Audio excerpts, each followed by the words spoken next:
Olá pessoal, professor Paulo Alexandre. Estamos aqui na aula de Matemática Elementar Discreta, aula 1, vídeo 2. Então, se você está assistindo esse vídeo, comece pelo vídeo 1, ok? Então, nós já falamos algumas coisas aqui, paramos aqui, né, no que nós vamos falar aqui, tá? Então, pessoal, dando continuidade aqui no conteúdo, de novo, se você está assistindo esse vídeo primeiro, assista o vídeo 1, ok? Então vamos lá, o que é união de conjuntos, pessoal? União de conjuntos, né? Primeira coisa, simbolizado por esse símbolo, tá? União, nós lemos a união B, ou reunião, tanto faz, tá bom? Sempre indicado por chaves, porque é conjunto, ok? Então, é aquele elemento que pertence ao conjunto universo, e ao mesmo tempo, né, tá o que? X pertence a A ou X pertence a B. Então, ou seja, pertence aos dois conjuntos. Nós podemos representar pelo diagrama desse modo aqui. Então são todos os elementos do conjunto A e B, tá bom? Tem alguns exemplos aqui, vamos analisar. Então, ó, esse conjunto e esse. A união é só pegar todos os elementos, é muito simples. Pessoal, escreve os elementos do primeiro conjunto, vamos chamar aqui de A e aqui de B. Então, escreve todos os elementos de A e você vai para B. Os que estão em B e não estão em A, você acrescenta. Bem simples assim, tá? Aqui, conjunto, união com universo. É o próprio conjunto, né? Ok? Algumas propriedades básicas. De novo, pessoal, só lembrando que aqui é como se fosse uma revisão, porque esse conteúdo é do ensino médio, tá? A gente não está estudando isso aqui como se fosse a primeira vez. Então, já suponho que você tem uma base. Quem não tem essa base, tem que pegar um livrinho aí, tá? Um resumo, e dar uma estudada mais aprofundada aí, ok? Então, a união B é B união A. B está contida em A, então A união B é o próprio A. É meio que óbvio, né, pessoal? Ó, vamos fazer essa aqui. A gente pode representar pelo diagrama de Venn. Está aqui o conjunto A, e aqui está falando que o B está inteiramente contido em A. Então, tenho que desenhá-lo aqui dentro. Então, quando eu pegar todos os elementos do A, automaticamente já peguei os elementos do B, ok? A união conjunto vazio é o próprio A. Então, bem simples também, porque o conjunto vazio não tem elementos, então são apenas os elementos de A. A união B, união C é a mesma coisa que fazer A união B, união C. Só a ordem, né? Aqui, tá bom? Então, eu posso fazer primeiro a união de A e B e depois C, ou fazer primeiro a união de B, C e depois A. Tá na mesma. São algumas propriedades que eu escolhi aqui, não são todas, obviamente, tá? Só pra gente ter uma base aí, ok? Interseção dos conjuntos, né? Nós lemos A interseção B ou A inter B, tanto faz. A gente pode usar essa mais curta, né?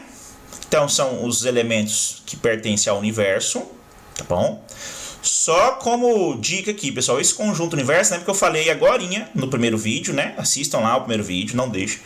Que o conjunto universo é onde nós estamos trabalhando. Pode ser, por exemplo, dos números naturais, dos inteiros, dos reais, vai depender do probleminha que você está resolvendo, tá? Por exemplo, poderia ser um problema só de números pares, aí o universo seria os números pares, ok? Então, são os elementos que estão em A, ou seja, X pertence a A, e, ó, E. X pertence a B. No outro era ou, nesse é E, tá bom? Então, o desenho no diagrama de Venn fica assim. Interseção é o que está nos dois ao mesmo tempo. Tá aqui a interseção. Alguns exemplos.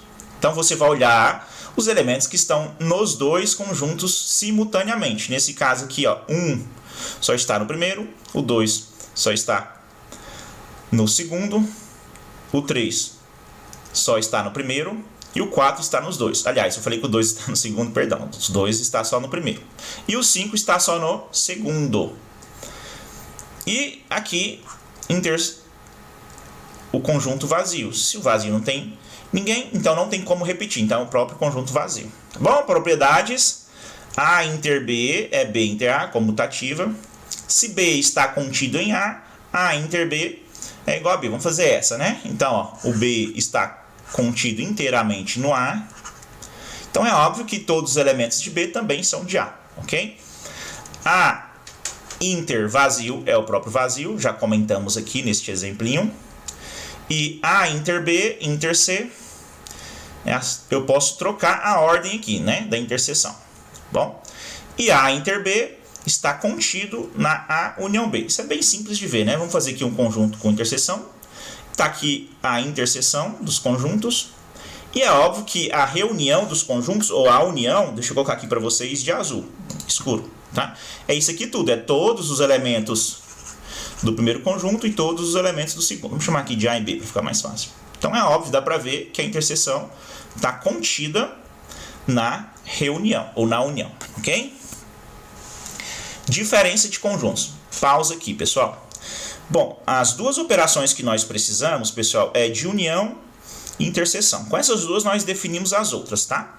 Como exemplo aqui a diferença de conjunto, ok?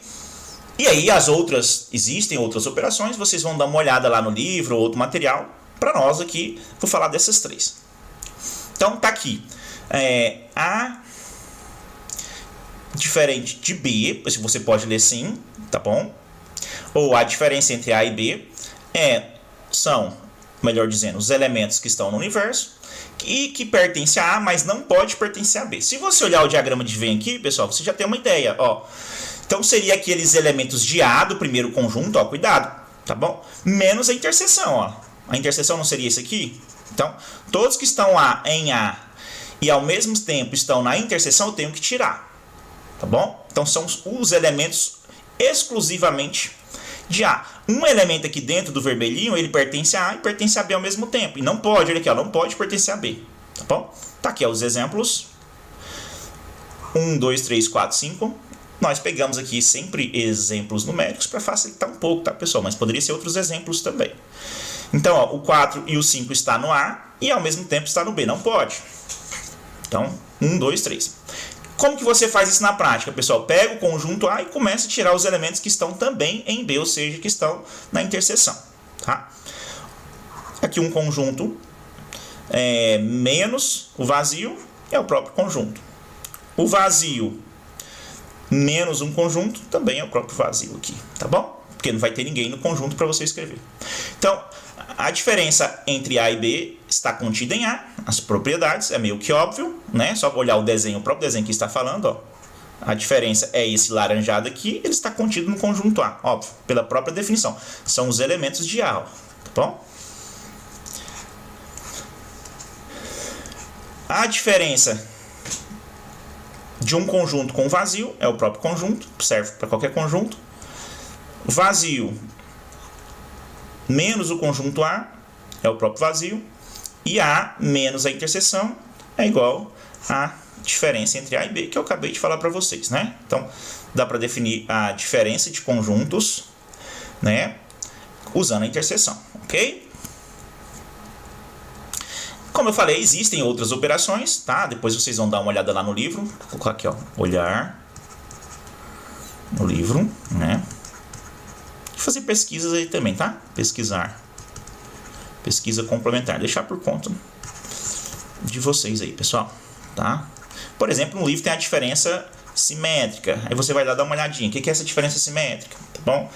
A própria relação entre conjuntos pode ser vista como operação. O que é a relação entre dois conjuntos? Conteúdo da próxima aula, tá bom? Agora vamos entrar aqui, pessoal, em alguns conjuntos específicos. Como nós falamos, a própria teoria de conjunto é bem abstrata, é genérica, né? Pode ser qualquer tipo de elemento. É muito comum trabalharmos com números, mas poderia ser letras, tá bom? Poderia ser desenhos, poderia ser, por exemplo, polígonos, tá? Então a teoria de conjuntos é bem variável, poderia ser matrizes, e aí especificamente os conjuntos numéricos têm uma importância, porque a maioria dos problemas nós queremos resolvê-los usando números, tá bom? Então, nós temos aqui alguns conjuntos.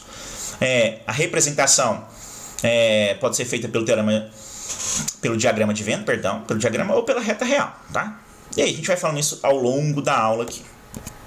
Bom, de novo, pessoal, né, tem que ficar bem claro, é uma revisão, então por isso que algumas coisas estou passando mais rápido, tá? Eu preciso que vocês leiam lá o livro.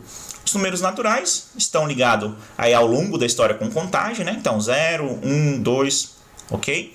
Dentro dos números naturais, nós temos os naturais não nulos. Olha a simbologia com asterisco, tira o 0, tá bom?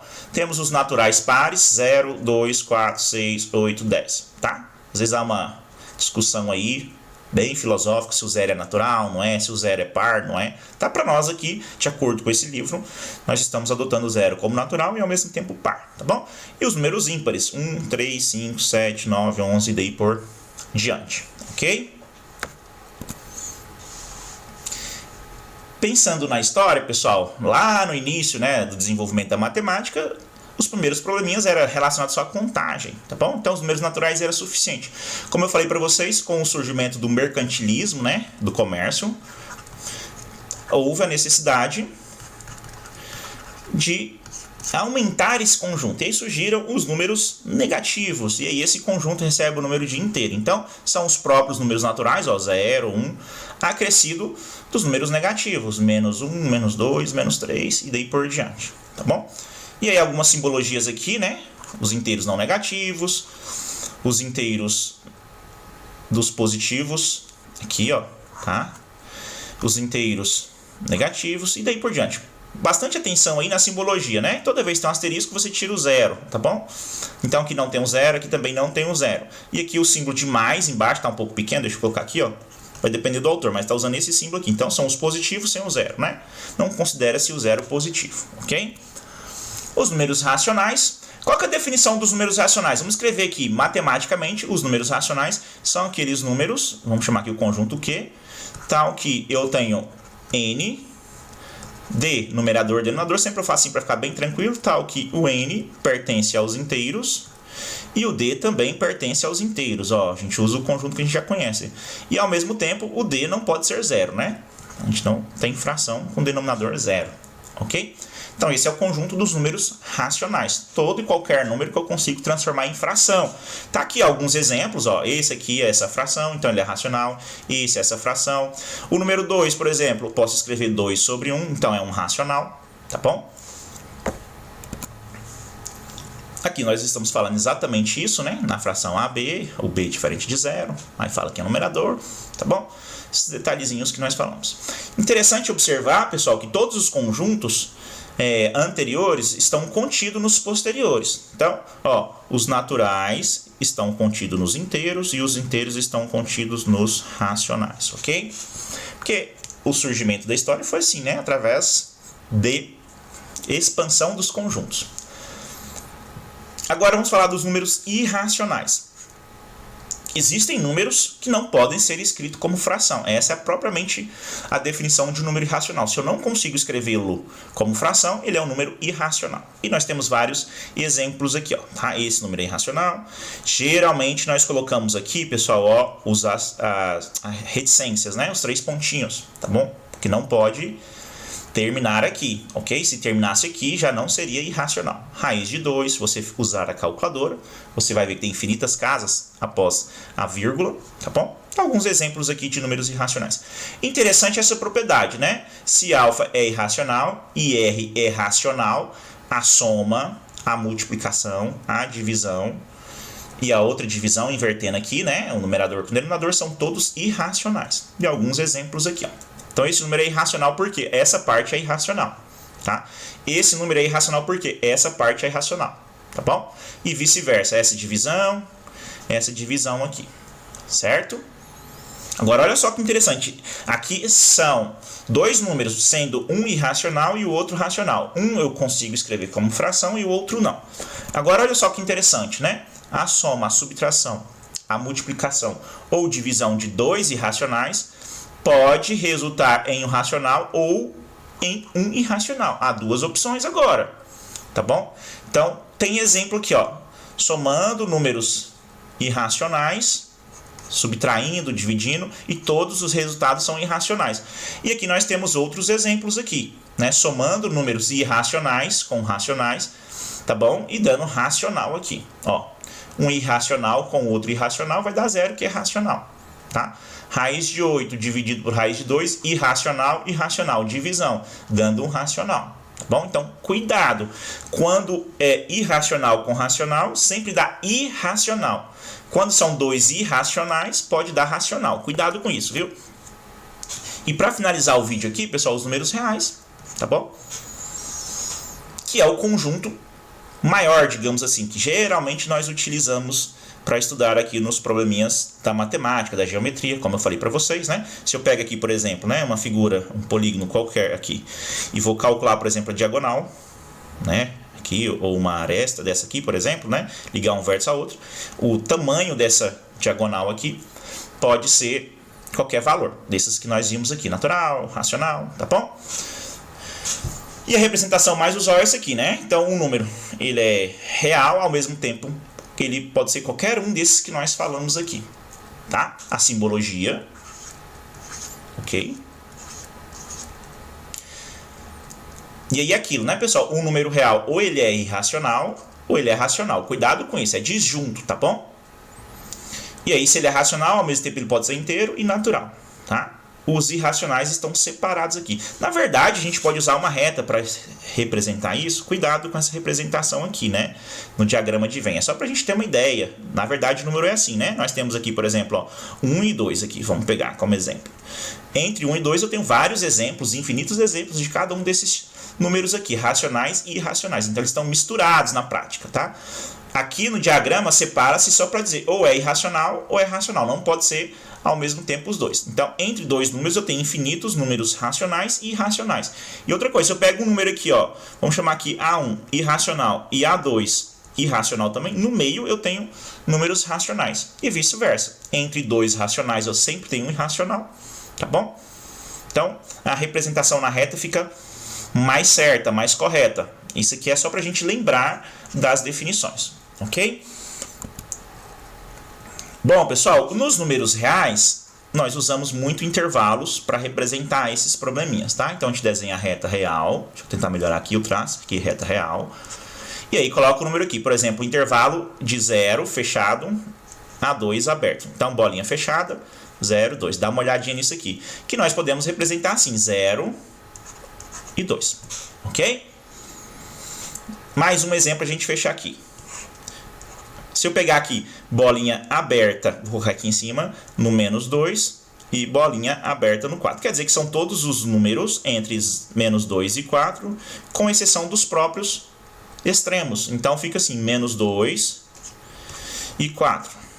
Tá? Relembrem disso aí, dá uma olhada nisso daí, ok? Isso é importante, a gente vai usar para resolver alguns exercícios.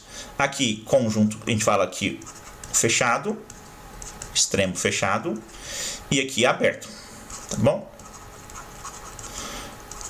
Bolinha aberta, bolinha fechada. Se eu fechar aqui, bolinha fechada aqui, aqui eu coloco um colchete. Ok? Bom, pessoal, vou encerrar esse vídeo aqui. E aí no próximo vídeo nós vamos fazer alguns exercícios, tá? E falar um pouquinho dos números complexos. Então, até o próximo vídeo.